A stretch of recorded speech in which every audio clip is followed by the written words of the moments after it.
even after millions of years, we can remember because of the greatness of his life, the nobility, the virtues, the righteousness, dharma, satya, nyaya, and all the attributes of dharma he embodied in his life. And because of that, still, whenever we are little bit not on the right path, we can look at the example. We can open the Ramayana, Valmiki Ramayana, and clearly see what was the action and how did he react at that difficult situations. So I would like to start my this today's message from this Ved mantra from Rig Ved Mandal 10th and Sukt 57th mantra sankhya is first. Om ma pragama patho vayam ma yajjadindra sominaha mantah sthur no aratayah. So basically, this mantra is for us, all of us, a prayer which is to Parameshwar, to Indra, who is Param Aishwaryashali. And what we are asking in this mantra, we are asking Vayam, Hum, we, all the human beings, Pathoma Pragama, सन मार्ग को छोड़कर कभी भी इधर उधर ना चले.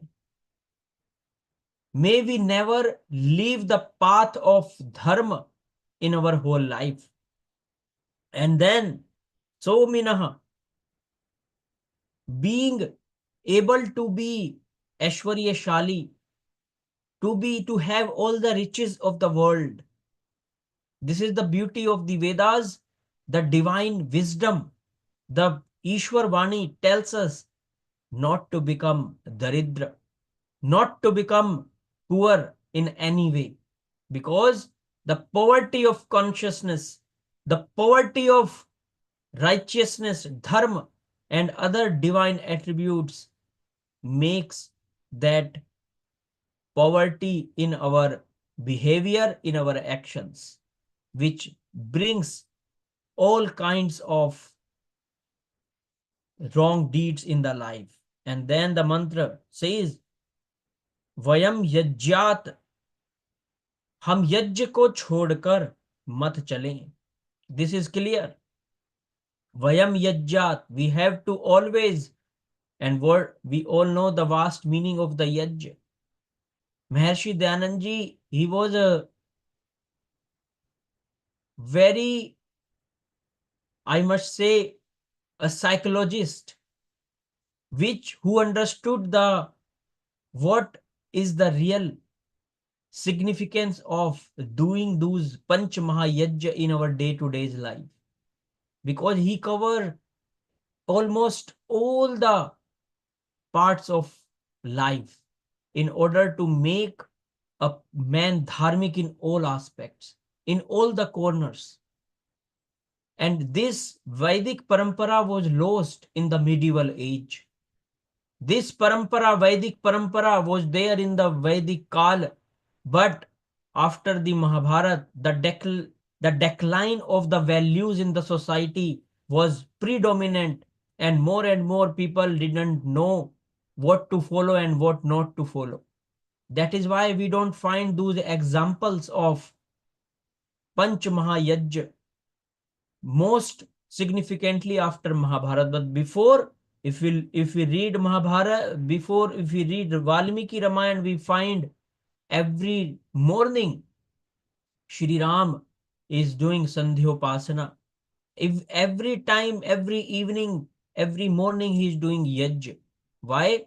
Because Panch Mahayajna was inclusive in the life of the common people.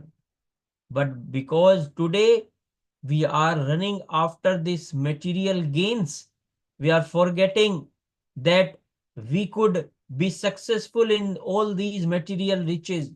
But if we miss that part, our spiritual growth, our dharmic vikas, then whatever big palaces we can make for ourselves, for the comforts, we cannot be peaceful in ourselves. We cannot feel that contentment.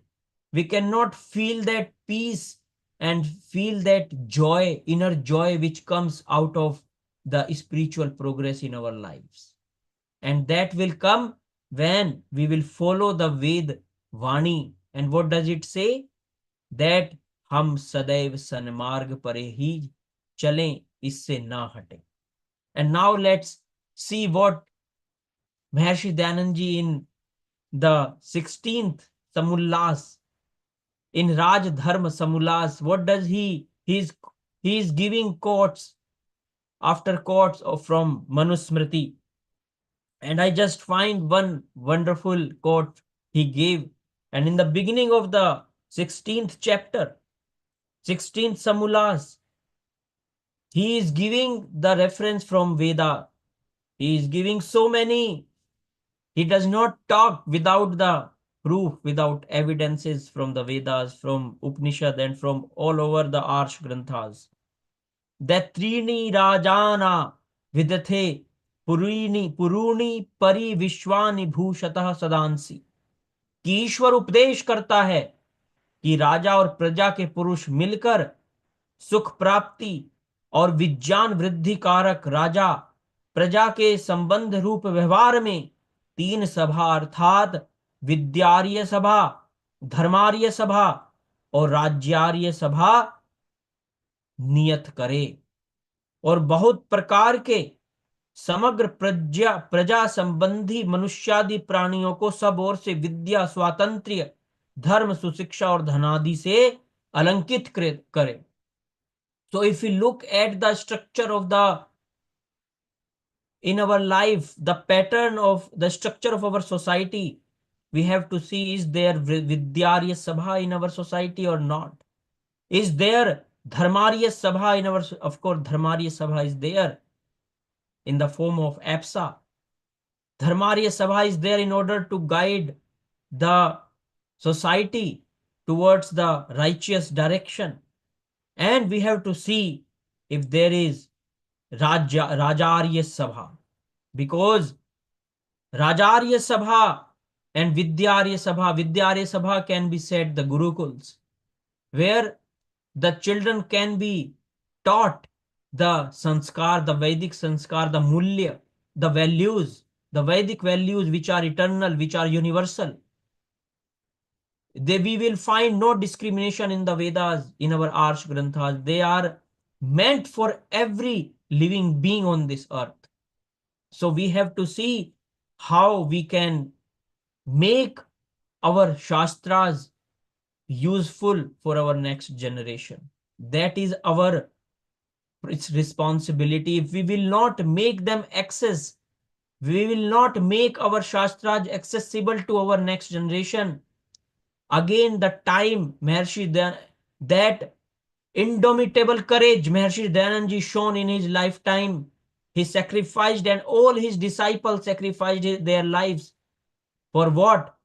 For that purpose, to bring the new generation with the touch of our Vedic Sanskriti. And that will only become possible if we will make them very accessible to the Shastras and also our Itihas. Every house there should be part of Valmiki Ramayana. Why?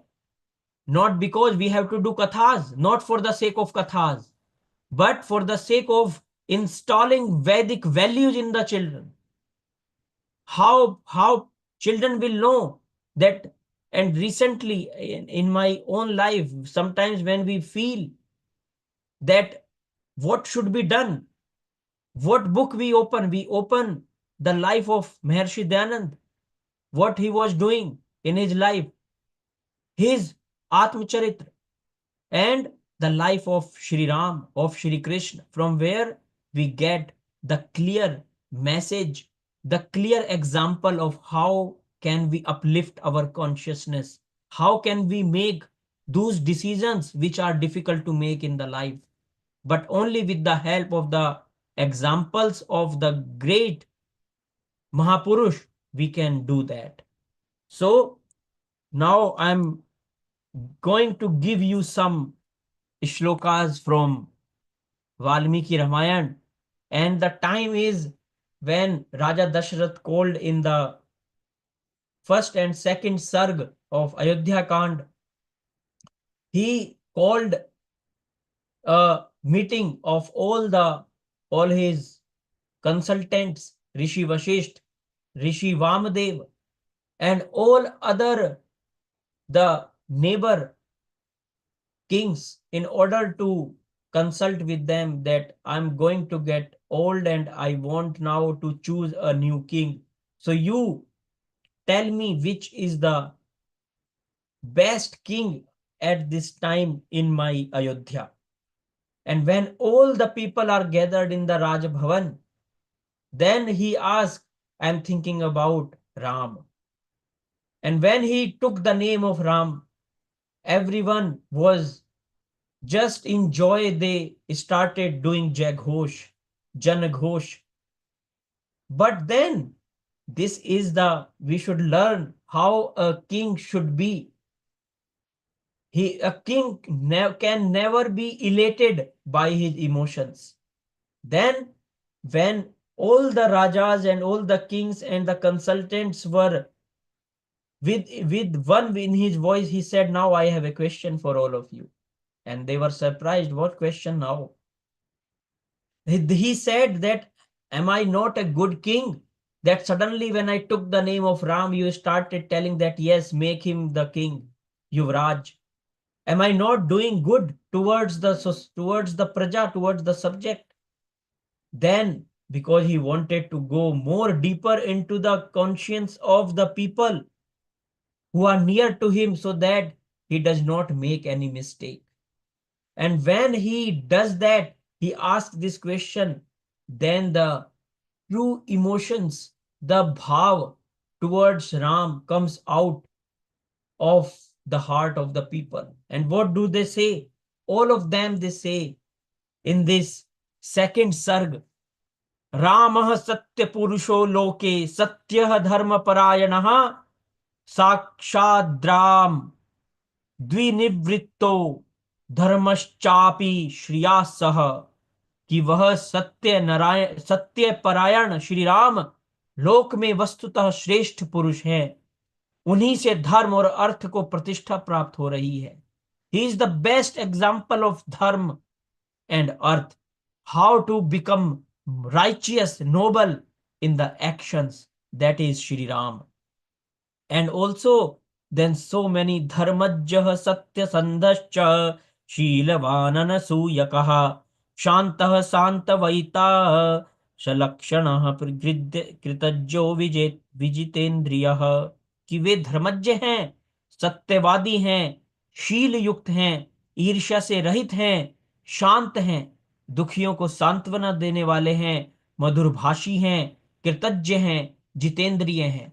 तो इतने सारे गुण श्री राम में हैं, तो श्री राम राजा क्यों ना बने? That was the answer was given by all the people who were present at the Raj Bhavan of Raja Dashrath. So now I'm just going to give you some brief summary of that what we can learn from the life of Shri Ram. The first thing which we can learn from Maryada Purushottam Shri Ram, who embodied those divine attributes in his life which made him forever remember on this earth. And what are those? First thing, the rock on which we have to firmly stand is that perseverance. He was persevere throughout his life. And who are persevere? The persevere people are those who does not flicker from any intensity of adharma, from any kind of difficulty in the life. Those kind of people are persevere. And the best example of perseverance in our history of earth is one of them is Sri Ram, who never flickered in his whole life. Can we believe that at the time of coronation he was sent to Vanvas for 14 years? If we just think about it and we put ourselves in that place, we will know how difficult is that. So perseverance we have to learn from the life of Shri Ram. The second thing, if we look at his relations, he is a perfect son, obedient son, who never disobeyed his father, his mother. That is, we have to learn that we have to obey our parents, the parents who brought us in this life. We should be grateful to our parents, always serving them, try to serve them as much as we can without any demand, without anything in the return. That we should learn from the life of Shri Ram. And also the perfect brother. I was reading when 2 days back when I have class on Valmiki Ramayana. Then when Raja Dashrath, he called him in his Raj Bhavan in his room and he says, now tomorrow you are going to be king.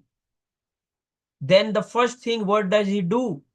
When he goes back to his place, his palace, he meets his mother, Kausalya Mata, took the blessings from her, and then he meets straight to Lakshman, his brother, and he says, now you are my second soul.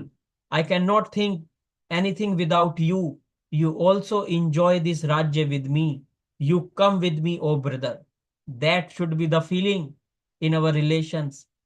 We should feel our brother, our bhrata, as our part of our life. That we have to learn.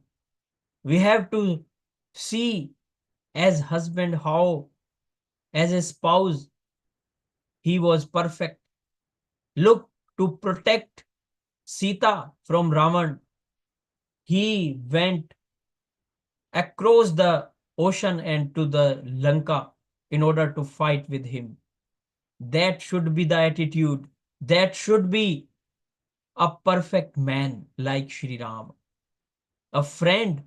He helped all his friends in his life, whether Sugriv, whoever came to him, he helped. That should be our nature, helping nature. And of course, we can say he is the greatest king. He always took care of his praja. He never thought about him. He thought about others. That is the example of perfect, selfless service to all.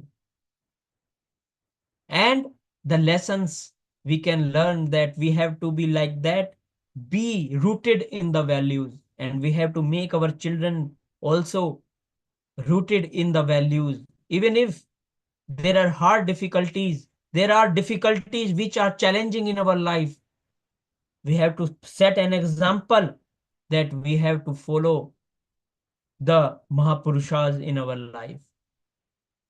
We have to put dharma above our comfort.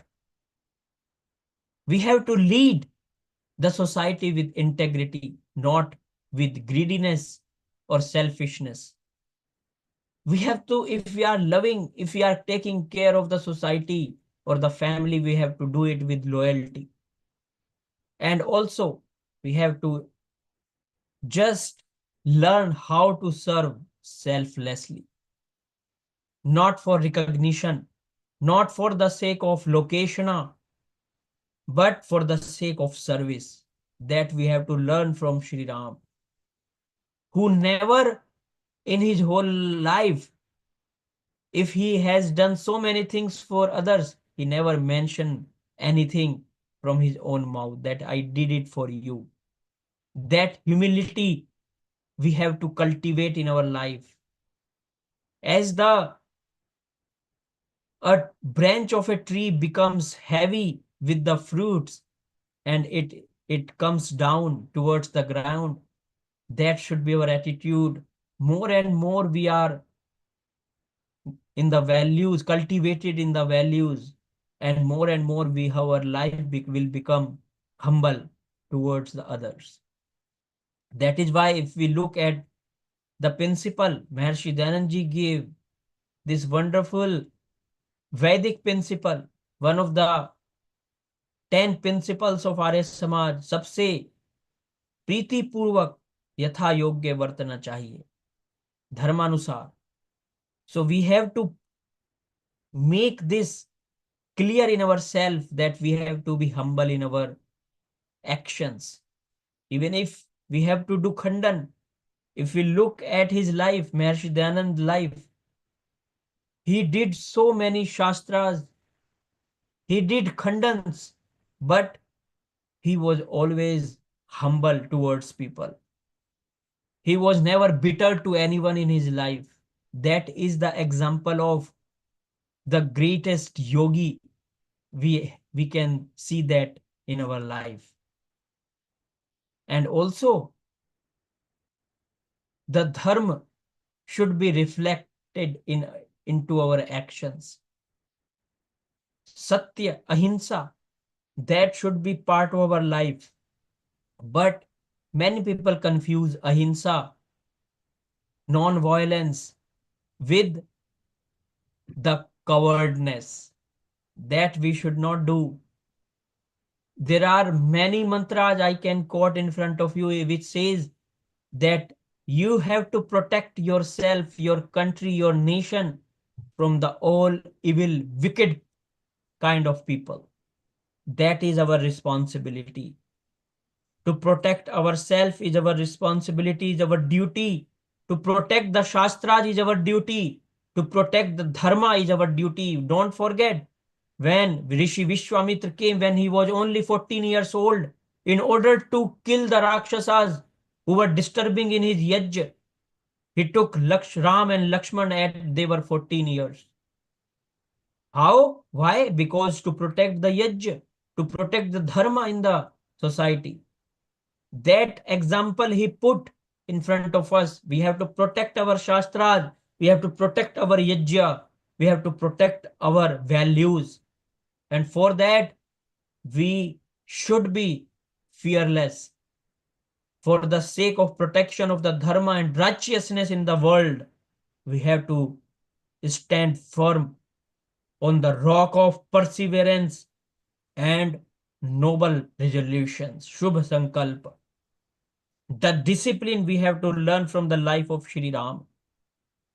The way he read all the Vedas, Shastras in his early age. We have to make our children aware of our this treasure, wonderful treasure we have in the form of the Shastras. We have to introduce Shastras to them. We have to make dialogue of our six schools with them of philosophy. Nyaya Shastra, Sankhya Shastra, Yoga Shastra, Mimamsa Shastra. We have to introduce them those that rare knowledge, that rare treasure in the world. And also, we have to learn from him that Satyameva Jayate Nandritam. If we believe in truth, that truth should give us that strength, that courage, that indomitable courage which comes complete trust in the truth. So if we have that, then we can become a reflection of those divine qualities and attributes we see in Shri Ram.